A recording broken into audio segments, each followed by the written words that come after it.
And welcome to the home of the Chiefs podcast, where the Chiefs are Our our home. home.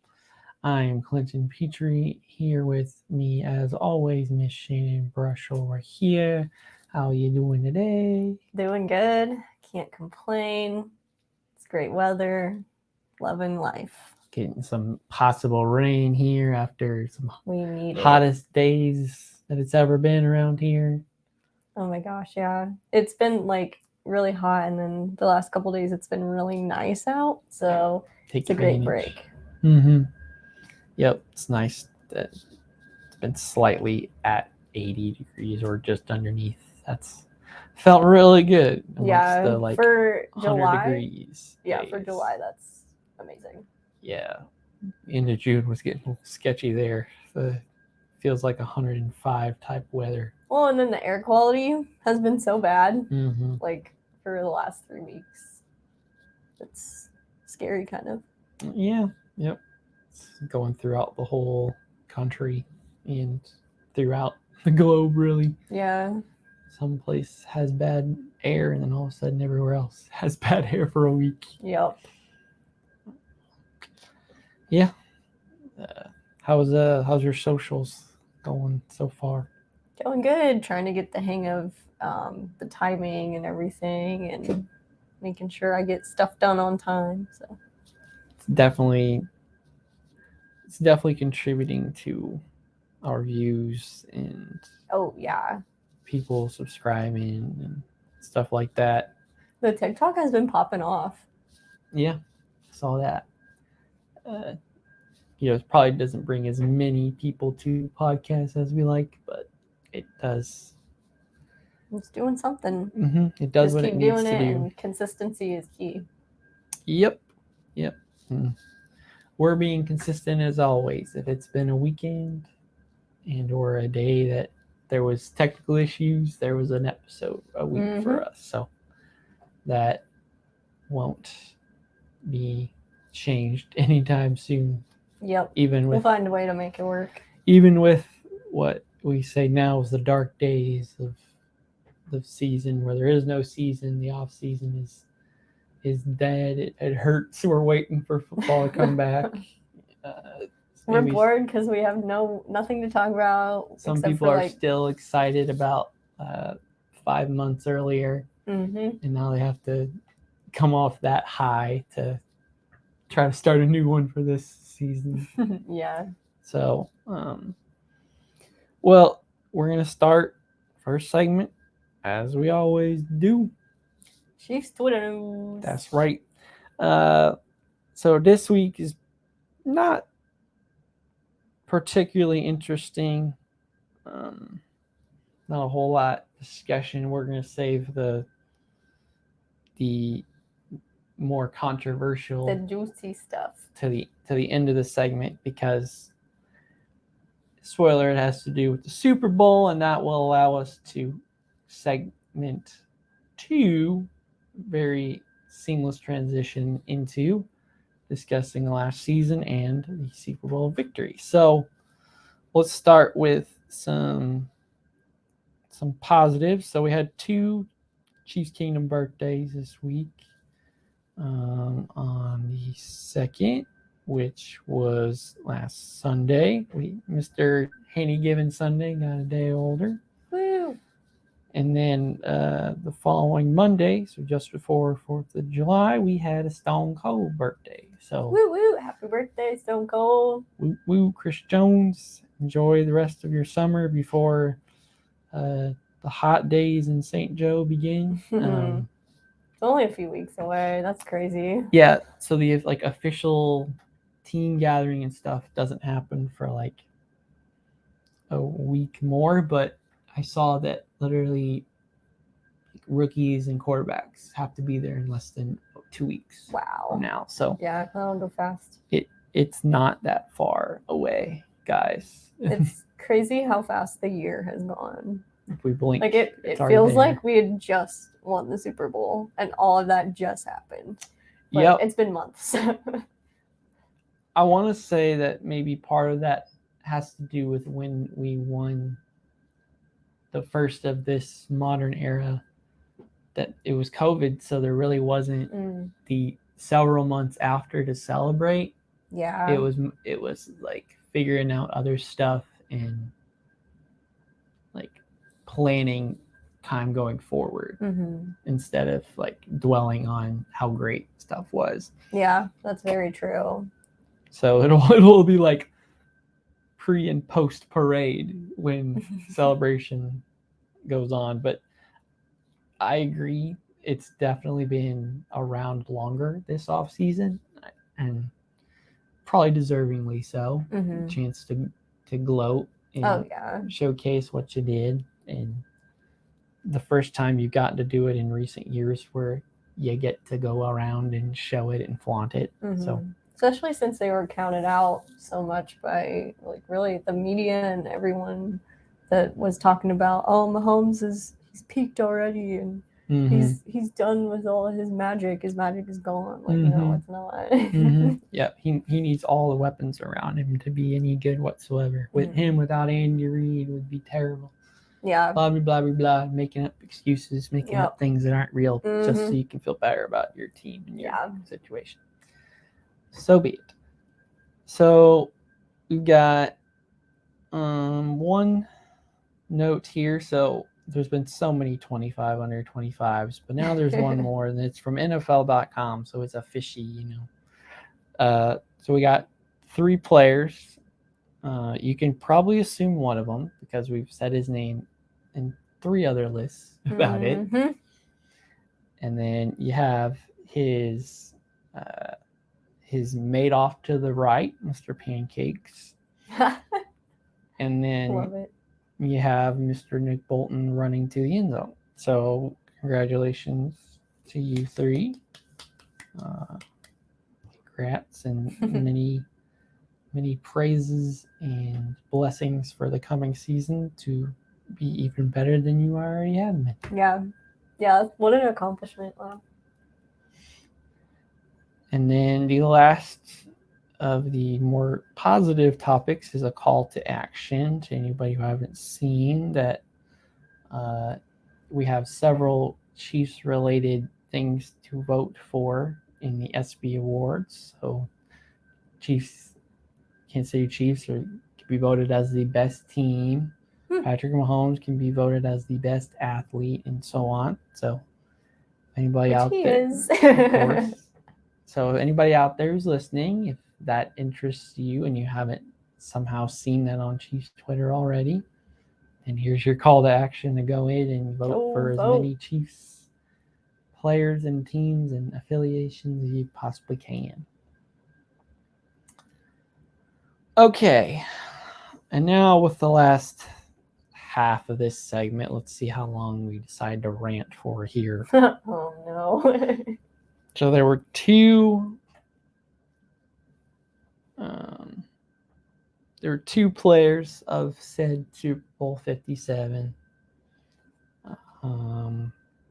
Yeah, Brandon Graham, who's still on the Eagles, who's got one comment he made saying, man, if that grass was better, we would have got so many sacks. And oh man, if the grass was better. So like that. And then you also had Mr. Chauncey Gardner-Johnson, who left Philadelphia to join Detroit, who the Chiefs so happened to be hosting the first game of the entire season. So that's right. You will get your ask, Mr. Sir. You'll get to play on real grass, not this BS stuff. You're going to play on arguably the best grass in the NFL. You know that they take care of it. Yep. So you don't get to blame the turf on this one if you lose in September. So good luck and whatever happens there, but you got to know that it's not going to be like that here. So all of your excuses no longer are relevant, and you got to put up or shut up at this point. True. So, yeah, I feel like that's just like an excuse. Like you just pulled that out. Like, oh man, if the grass was better, yeah, like we could have done better. Like, anyone can say that. Yeah, that's the annoying part is, okay, you guys were upset by it sort of, but the grass affected both teams. You Mhm. saw both teams slip. Yeah, we both had to play on it. So that's one excuse that just goes right out the window. But right after the Super Bowl, that's not what the Eagles fans were yelling about. Focused on. It was the holding call. Mhm. It was a Yeah. holding call. It wasn't They a were hold. so It wasn't a mad. hold. Well, now, months later, they realized that, okay, yeah, that was a hold. And Big time. there is some recent news-ish about that situation. Peter King, who's an NFL writer, he talked with somebody and they basically were going over the footage of that play, and they realized that they were also holding Marquez Valdez-Scantling on the right side. Uh-huh. And the Eagles coaches pretty much told him, do whatever, take the Mhm. chance. They see if they won't call it. Yep. And so sorry, they saw it and they called it. Yep. And it said that shows It's the rules. if they didn't see it and call it for Juju, then they should have saw it and call it for Marquez happening on the other side of the field. The Both exact same thing sides. happening. Yeah. Both of them being held to not get towards the end zone. Yep. So y'all were on that soapbox first of it was that holding call. It was the referee being ticky-tacky that Mhm. screwed us. And now you're back on the grass was terrible. So therefore, if the grass wasn't terrible, we would have won. And that's just a fallacy. Yeah. So if that's what you guys need to feel better about losing, to each his own, I guess. Yeah. But if I lost, I own up to it and say my best was not as good as your best.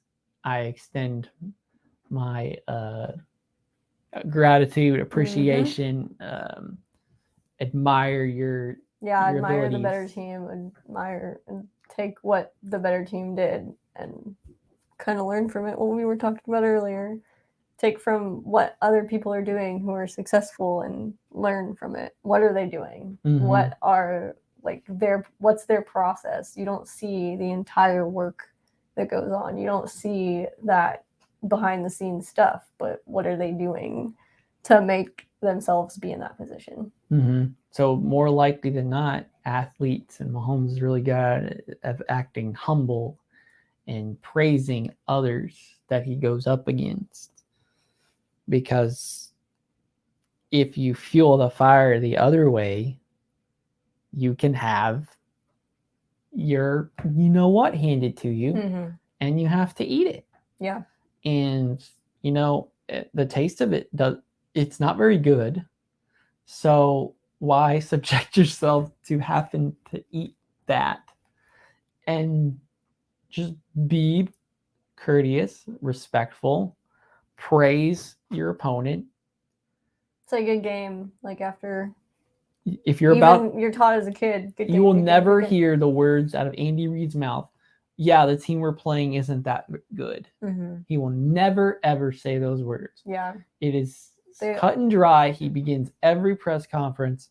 We look forward to the challenge of facing whoever. They are a good football team. The second that you underestimate anything, you are subjected to getting swindled. True. You can get got just because you held on to this notion. And oh my God, now something's coming to counteract that. And you'd rather be wrong giving out praise while still giving it out, being like, yeah, but right, it's not the best, than you would giving out a bunch of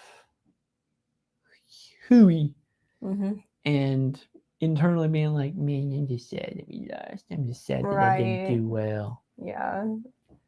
It's like we were talking about too. Anybody can be woe is me. And when you are the loser of something, you get to be woe is me.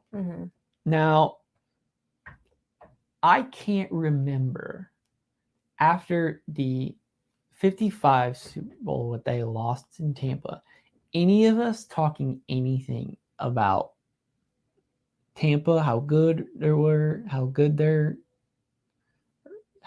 stadium was, the circumstances around us, Yeah. we were not woe is me Mm-mm. saying, I can't believe this. What do we do?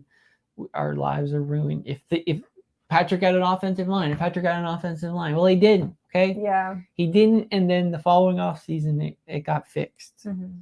So stop complaining and do an action that goes to fixing what you want to complain about. Yeah. Complain about it and publicly does no good other than make you look like a baby. Mm-hmm.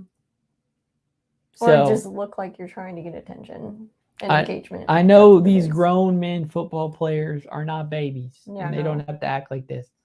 They're competitive, and in the heat of the moment, they want to kill you. And Mahomes is exactly like that. And you respect that it takes that sort of like total commitment and dedication. But now you're just, using words to get over your own feelings. And that's what therapy's for, guys. Mm-hmm. That's what you go to therapy for, not complain on Twitter that changed these circumstances and I would have been Super Bowl winner by now. Mm-hmm. You're not, and it's okay. If you work really hard and acknowledge that you're not that right now and take steps to fix it, maybe someday you will be. But y'all need to stop crap. Y'all are talking too much crap. Yeah, crap talking. So respectfully acknowledge you guys have your plights and you are more than able to have those. Mm-hmm. But we're not going to play this game of woe is me trying to get sympathy, and anybody who falls for it online is needing some of that help that I'm talking about as well. True. So let's all acknowledge the Super Bowl is over. Mm-hmm. It has been nearly a half year since this has occurred. Yeah. And now there is a NFL season that begins with the 2023 on it. And now let's focus on that season. Mm-hmm. Just like I know our good old boys are doing right now. Yep. They are not focused at all on what happened that day at the Super Bowl. They are moved on. Yep. How many days after the Super Bowl was Andy Reid coming up with something for next year, right? Oh, yeah. Probably the same day or the day after. Never satisfied. 1 has to become 2, has to become 4, has to become 8. So we admire their dedication and their lack of excuses. And we really respect that. Mm-hmm. Yep. Well, that was a very eventful second segment. Very dramatic. And yeah, as expected, the second half of this, as the rant went on for about the entire half of it, the first. So, good conversation here. We're going to take a break, and when we get back, we'll begin our second segment talking about the 2022 Super Bowl run. What up, KC? On the heels of yet another Kansas City Super Bowl victory, we have an awesome opportunity for you to broadcast your business to the local Kansas City market. We've created something called Kansas City Sports Company, which is a sports media hub for multiple live shows, all of which cover all the local Kansas City teams. Now, we have 30-second ad spots, 60-second ad spots, we have event sponsorships, studio sponsorships, show sponsorships, and much, much more. This is a great opportunity for you to start early with us and broadcast your business to a very dedicated, very enthusiastic Kansas City audience. Contact me or hit the Contact Us link on our website to learn more about this opportunity. And welcome back to the Home of the Chiefs podcast for your second segment, which today we will be discussing the 2022 NFL season and the postseason run, which ended up with the Super Bowl ring, and you already know that story. save that for later. So to start off, let's start as we were in February 2022, just off the Cincinnati loss. Yep. They got to the Super Bowl. They couldn't make it because, surprise, surprise, they couldn't keep Joe Burrow standing on his feet. And we saw in this same game this last year, how did the Bengals lose their game? Because Joe Burrow couldn't stand on his own feet. So going into that offseason, there was a lot of talk. What are we going to do? We need some defense. We need something else because things haven't worked the way they had. Yeah, change something, do something differently. And we went into free agency period, and we around here thought, well, Tyreek's going to be signed. It's only a matter of time. And we all know that wasn't the case. Yeah. And in all intents and purposes, the Chiefs got back a first-round pick and a second-round pick and some late-round ones for this year that we just had in last year's draft. And you would say, well, that's not good enough because Tyreek is this established. He's this good. We're taking a whole bunch of risks on, some maybes. Yeah. Some shots in the dark. And, the year prior, Brett Veach was coming into his own. But years before that, around here was a lot of questioning about, can he handle the work? Does he know what he's doing? Does he know who's the right players to get? Where to pick players versus overdrafting them or something. Right. So he'd been showing improvement, but there's still some apprehensions around here, like, oh, we had this sure thing as Tyreek Hill, and you went with these unknown instead. So that choice allowed for many draft picks and holding money that they would have spent for Tyreek Hill. So they kept however much money they were planning to put away for Tyreek Hill and these draft picks. And I know a lot of us were very concerned with what was to come. Yeah. Not because we had doubts with who was still there, but just that it would look different. Way different, and we assumed that this configuration may or may not be the only way they went. So, hindsight, we know better. But back then, I was shocked. I was like, wow, like, what are we going to do? I was curious because I wasn't sure what we were going to do because of that reason. Getting rid of Tyreek Hill was like such a big blow to our offense. And we needed to find a way to get over that, and we did. Yeah. And like the main, like, one-to-one, I guess, actions when Tyreek Hill was getting traded was they signed Juju to a 1-year deal and Marquez to a 3-year deal.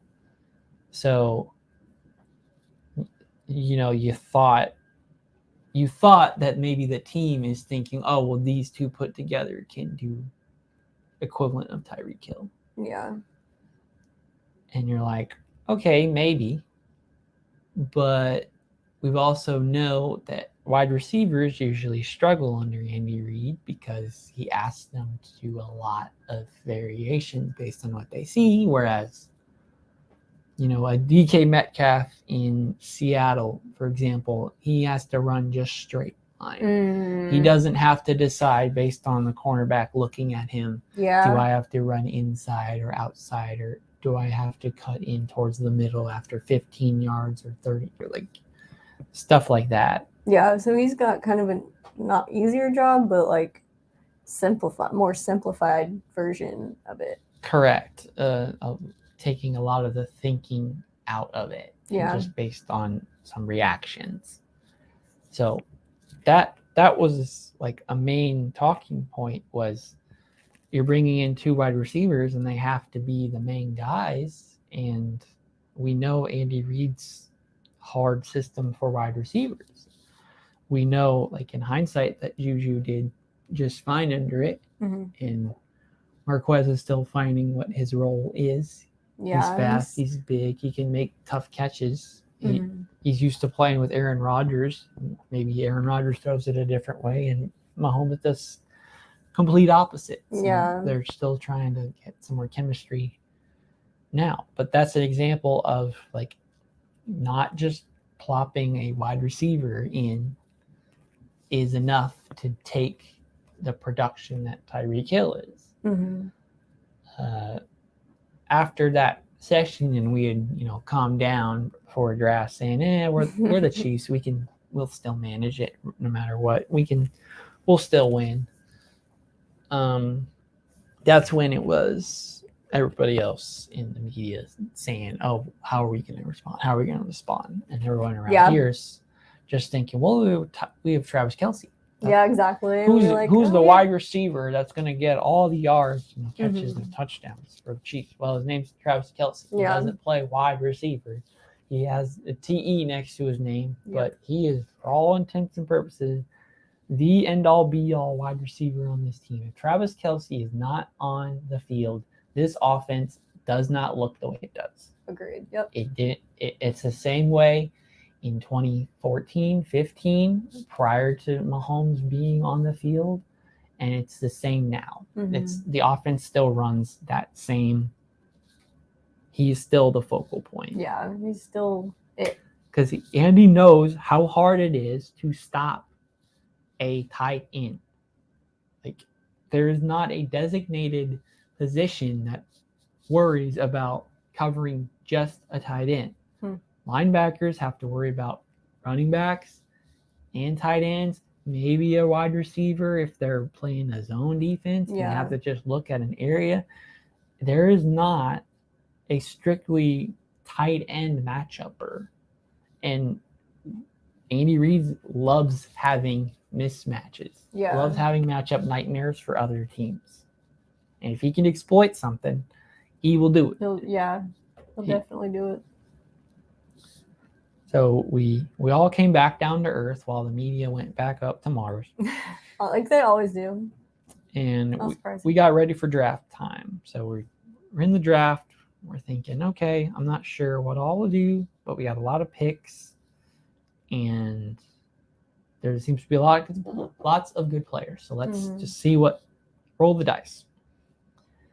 The first pick was Trent McDuffie. They traded a little bit up from their normal pick to select him. And he's on pace right now to be a very, very good NFL starting cornerback. He, was injured for the first bit of the season, and that ironically first game took place in Arizona, same place where it would end. Yeah. But he had gotten that injury and it held him back a little bit, which we're going to get into the other cornerbacks, even later picks, who did very well in his place. But he looks to be tremendous. And we will now get to see a full off season, a full studying playbook, and full intention that you are a starter in whatever spot on the field within the defense he gets placed, but you are a starter, and see how much he flourishes. Because in the bits last year, he looked like just as good as the other cornerbacks that were taken ahead of him 20 picks earlier in that draft. Because I don't think there was here in the Kingdom there was a big difference in looking at power rankings and stuff, and Trent McDuffie versus the other two cornerbacks that were taking Stingley and Sauce. So there were some people that said, he's not that far worse in Sauce. So that was tremendous value, and we'll see over the next 4 more years of his contract length how much he steps up. But he looks like he could be a number 1 cornerback in this league. And whether or not the Chiefs decide to keep Snead for however much money, I would say keep him, because if it ain't broke, don't have to give a problem to fix. That's true. Yeah, I'm curious to see what they do. But he and McDuffie could be a very good combination with their different skill sets, but they're both really good at those skill sets and overall skills to handle anything. One of them is better for a bigger matchup where you want to physical somebody. One of them's a little shiftier and faster, can keep up with that. Yeah. So I would love to keep that that pairing together for as long as possible. Yeah. It'd be cool to see what they do and how far they've come. Mm-hmm. So then they took their actual first-round pick and they picked George Karlaftis, which me being a studier of draft stuff, he was talked like the perfect Spags guy. Spags is the kind of guy who likes all big muscle, chiseled strength than to be like shifty and spin around the edge and be really fast. So that was like a matchup, like a perfect matchup for coach and player. And it's not the best performance, not like upper tier or amazing or no, but he was as productive as the other first round defensive ends that got picked way ahead of him. He had like as many pressures as the number 2 overall player in the draft. Wow. So he's only known how to play football for now 3 or 4 total years. Oh my goodness. So he also has room to grow, and he had a year under Frank Clark and Carlos Dunlap being on the team to give him some advice. And now he might end up being one of the actual starters, and he's going to take that on. And maybe he's now taking Felix under his wing to teach him all the stuff that he knows. Right.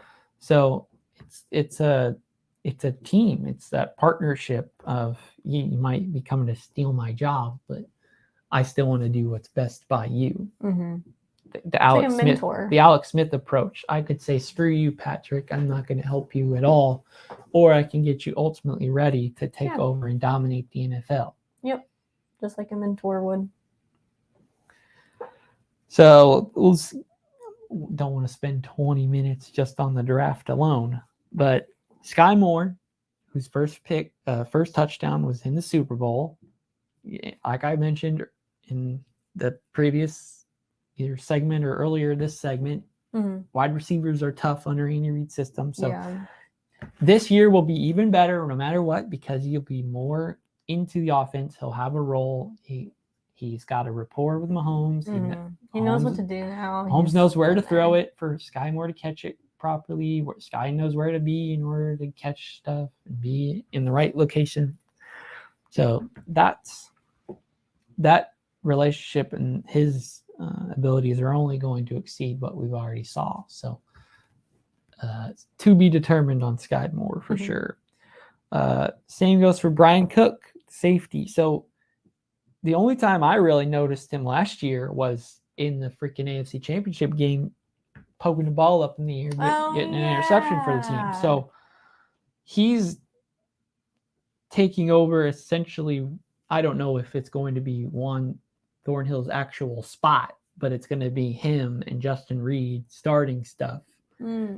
And seeing how they line up will be interesting to see, because they both are kind of that same body type. Maybe Brian Cook will be a good free safety pair, but he was getting brought under other people, so he had all this time to learn. So now this year will be the first time he's expected to start. So to be determined on him. Then we had white linebacker Leo Chenal, who surprisingly made plays pretty early on, and the Spags trusted him enough to put him on the field quite a bit. And depending on how many linebackers the Chiefs want this season, I think he should still make the cut as one of them. Yeah. So he's a really fast linebacker. So you use that. We have good defensive coaches to figure out how to do and use players to the best of their abilities. Mm-hmm. So True. I see only more improvements there. Joshua Williams, the cornerback, 4th round. He doesn't have as much, praise as his draft partner that we'll talk about 2 picks later. But, he showed up and did his job the same as anybody else. So the talk of this coming offseason 2023 we're in is like, how many cornerbacks can we keep and which ones? Right. In other years, it was where the Chiefs are bringing in a corner in the summertime, hoping he'll be a main starter. And now we're going into training camp saying, do we have to cut anybody that we feel like, oh, that guy's a starter in the NFL somewhere else? Yep. So True. he could make a lot of difficult conversations take place. Darian Kennard, he didn't make any starts. I think he was drafted as a tackle. Most of the NFL saw him as a guard. If he makes this year's roster, it'll be interesting to see which position they ultimately put him at. But a year under good coaches, see how he does. Yeah. To be determined. Jalen Mother effing Watson. Mr. I'm going to make a play in this second game of the season in Arrowhead Stadium, making everybody go nuts. Yeah, I remember that. As a 7th round pick, you have the audacity to be this confident and good, knowing where you got picked. So congratulations. You've already shown yourself. I assume you're showing yourself even more and more in camp. Oh, yeah. So all good here. Way to go. Not to be outdone by the pick after him, Mr. Isaiah Pacheco. Mm-hmm. So there was that buzz coming out after that. Oh, Chiefs love him. And you're like, 7th round running back, what? All this hype. And then you see how he plays, and you think that that's basically Kareem Hunt all over again. Yeah. And you're like, man, this offense has needed a bruising running back like that this whole time. That is the ultimate yang to go with the Mahomes passing yin that's been missing this whole time. And the Kingdom has wanted run the ball, Andy. Yes. Well, with the offensive line you guys have now and the running back you got, you guys don't have any excuse. And in Super Bowl, it's what like opened it all up. Yeah. That second half, the first touchdown was a freaking run, like all runs down the field and a Pacheco touchdown. So y'all have a weapon, and your running and your offensive line can be a weapon. So yes. Whether Andy Reid wants to throw it is a different story, but y'all have the power and the men to do it. Mm-hmm. And then last of the actual NFL choices was Najee Johnson. Hasn't made it a big jump on the defense, but he's a starter on the special teams, and that's all you need to be. If you can make Dave Toub one of your best friends, you can find a way to stay on a roster.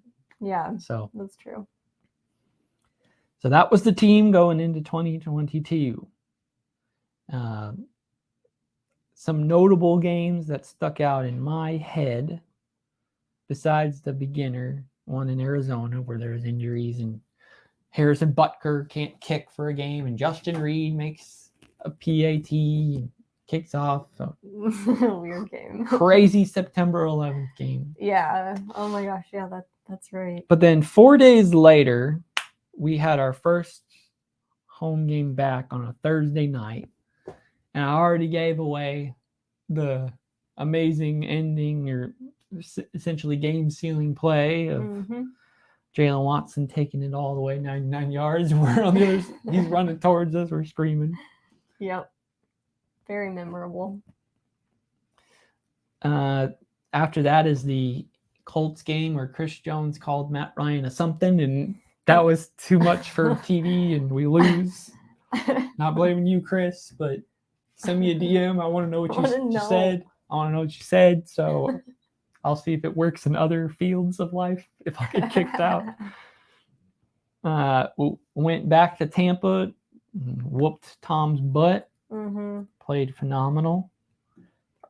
It's very interesting that the two games to start the season that the Chiefs hosted were the Thursday night and the Monday night against the Raiders. Yeah, that was really weird. Like going to those games was really strange because it was like at night, but everyone had to work and stuff. So it's like, oh, we still have to work, but we have to stay up really late to be here. Yep. And you know that there's people that do tailgate and sit outside the gates, even though they're supposed to be at a job right now. But. Yeah. So the Las Vegas game, it was stupid the way it was going. Travis had 4 touchdown catches, but what's the main memorable thing from that game? The dang referees. That's right. And hating them for the stupid stuff that they're calling. Yep. And then the referee on microphone sounding so scared to walk out of the stadium. I think that was what I was saying from my seats. Finally made him give up.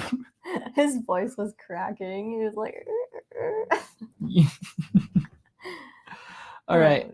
So then to go down the rest of these games, we hosted Buffalo, and Mahomes had that game-ending interception, trying to do too much. They got their revenge. Good job. Way to win the regular season award. We'll get to one of those and further down here too. Yeah. Went to San Fran and looked dominant on offense. Like we're like, hello, this is the offense that should be here on every game. Yep. And then it went away right a week later, hosting the Titans with their backup quarterback, and we had to struggle to win that game.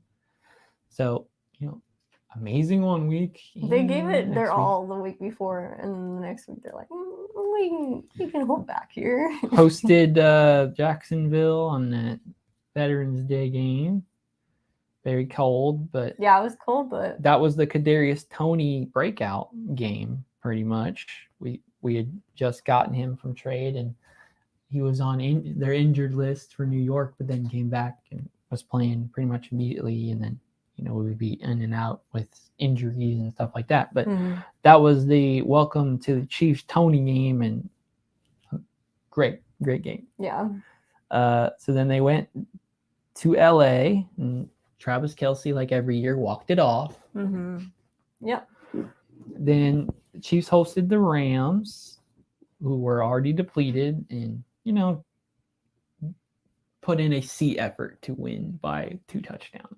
So, and then it was going to Cincinnati. Mahomes went Air Mahomes and dunked on them fools, and Travis had 1 fumble, and we missed a field goal, and that's the margin it takes. And the team probably took that after the other games. And in the postseason game of the year prior, said, okay, we have to be nearly perfect to beat this Cincinnati team. Yep. Or they can find a way to beat us. We have to have the ball last to beat them. Yep. Then they went to Denver. Mahomes had the yeet it up, Jarek will be there somewhere catch. Right. They went to Houston and barely won that game in overtime to a team that only won 1 game by that point. So, way to give everybody the heart attack there. Yeah. But again, did just enough. So, they win. I can't be upset. Then we host Seattle Seahawks on New Year's Eve. Looked a pretty good game all the way around. Nothing really stands out. Mahomes had his jump to the pylon. It was cold. It was very cold. Remember that. Very notable. And then New Year's Day, the following week, they had played the Broncos, who had just fired their coach, came out with some more fire, and they looked more like a competitive team than they did the first matchup. So still handed them. And then they went to Las Vegas and handled that game against a team that wasn't in the playoffs and had benched Derek Carr. Mhm. Y'all make whatever decisions you want. All of that, plus the DeMar Hamlin situation, Yeah. allowed the Chiefs to be home field advantage the whole way, unless they played Buffalo, which we all know they didn't. So let's break down the other two matchups before the Super Bowl. So we once again hosted Jacksonville, and Mahomes gets rolled up. Yep. And Mahomes comes out, and that's all I could say and think about for the next 15 minutes. Mm-hmm. But thankfully, Chad Henne, when we needed it most, went on a 98-yard drive to add to the lead and give Mahomes that time on the bench and going into the locker room to get checked out, to get poked with whatever you need to get poked. True. And when he He came did back something good. for the second half, we were all very excited / nervous / oh God, what else? Yeah. Is he okay? Is he gonna? So we win the game, and there were some moments after that where he gets beaten up, and you're worried about him. You go home, you watch next week's game. Cincinnati upsets Buffalo. They're going to Burrowhead. You're dang right you are. Yep. And that's all that got talked about here for a whole week. He's Burrowhead. All that got discussed. He's And Burrowhead. that and Mahomes' ankle. Oh Yep. my God, Mahomes, his ankle's hurt, so they ain't gonna win. Yep. Well, we know what happened. Joe Burrow did not have the kind of protection he needed. Our cornerbacks did just enough to win. Mahomes with wide receivers 7 and 8, Mr. Marcus Kemp Yeah. as like the main wide receiver towards the end of the game. That's right. We pulled it out. So we could have made excuses and not won, and y'all Bengals fans can make the excuse of a late push. You guys didn't do enough to win, and y'all got your just desserts. So accept it and move on. Try again next year. It's that Burrowhead curse. Y'all are getting a lot more respect than Buffalo nowadays because of how your team has been and your quarterback that you have. Yeah. So yeah, everyone thinks that they're our competition. They're basically, we're gonna go head to head every year. So. So y'all have next year to come back. I believe it's going to be a very close matchup. I know y'all are going to be ready to compete, and I wouldn't have it any come other back way. fighting too. So we win AFC Championship game. Woo woo woo! Madison was actually there with us. Yep. Got her all by ourselves this time. Yep. She got to sit by us. Right next to us, and Somebody clearly was that was why nice. we won. Yeah. Somebody was So, nice and let her sit next to us. Held hands for the Butker field goal and ran out of the stadium and heard the fireworks. Drove Turned off, so- around, saw the fireworks, said, "We're going to the Super Bowl." I said, "What about Burrowhead now?" and some 4-letter words I won't say on this podcast about it. And Super Bowl time, baby. So 2 weeks later, we in the Super Bowl. First half of the Super Bowl, pretty good, but looks like the Eagles are very dominant on offense. Their defense was doing just enough to stop us once or twice. Yeah. Missed field goal They played hard. by Harrison, and they were down 10 points at halftime. I was not very confident. I was very nervous. Yeah, I was we were doing a both lot of really praying. nervous. A lot of, this seems too much to overcome. My dumb, non-Mahomes Chiefs brain was saying, we can't come back from this. This team is too good. I should have known better, and I do know better. In the moment, I have no rhyme or reason about it. So You just say we're losing by 10 points and we're just like, oh, it's done. So they went out and just dominated the whole second half on offense, scored every point they needed to score, held the ball to the very end Mm-hmm. to get the last points that mattered, and living in the glory of it ever since. Yep. So it's talked like it's one of the best Super Bowls of all time, and how high scoring it was. Like it Mhm. could have been on par with the New Orleans versus Chiefs Super Bowl that never happened kind of game. Yeah. So Eagles fans, some of y'all are cool, just ready for next year. You guys get to come to Arrowhead in 2023 and get your regular season whatever come up it's on Yeah, us. get your revenge. Smack us around a little bit. You don't have the Bengals benefit of we could possibly see you in the playoffs. It has to be we need to both be in the Super Bowl to do this matchup again.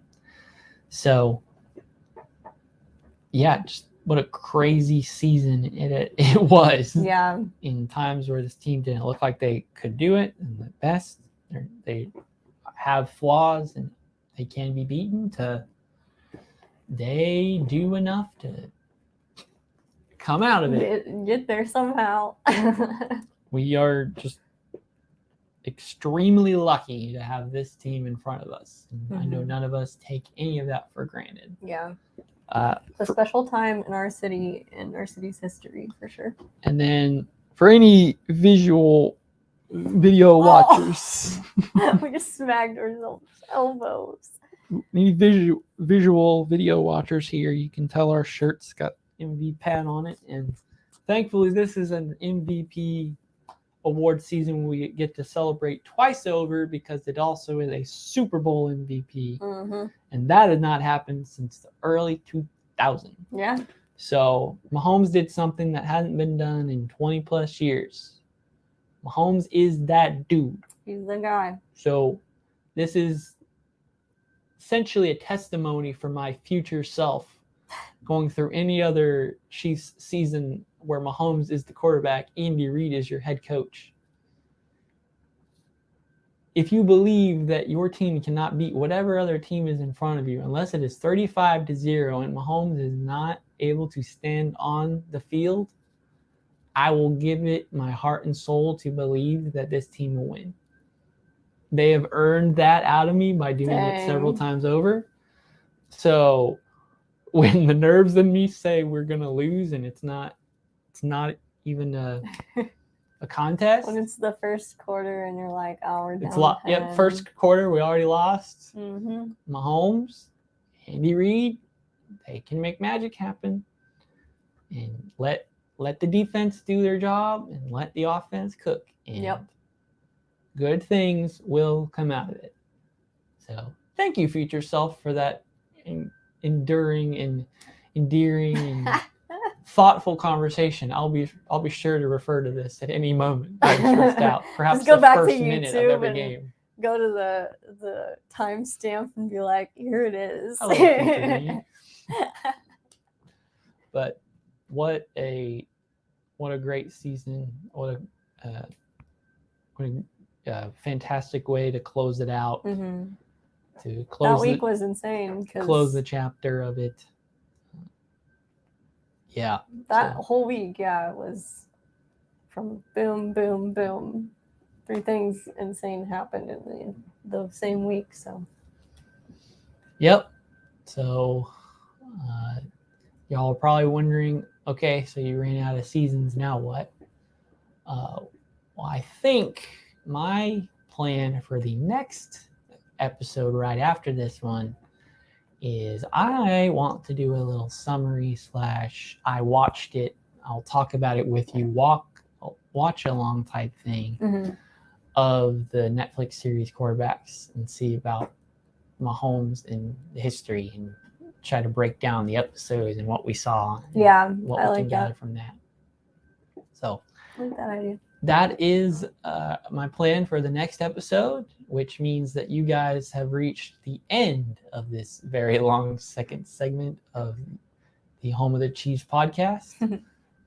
Thank you so very much for joining us. I love and appreciate all of you that come on here and watch and listen and share, and anybody personal or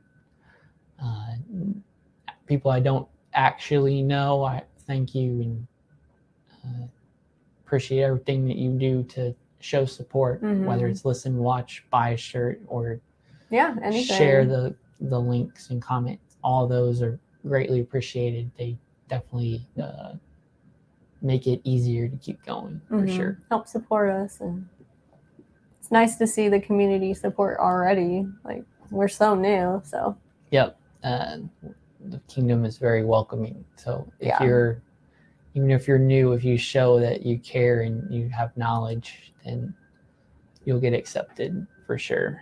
Yep. Which you all have done. So thank you very much for your time. However you consume and digest what we're giving you. Thank you so much for listening, watching, following, subscribing to the Home of the Chiefs podcast presented by KC Sports Company.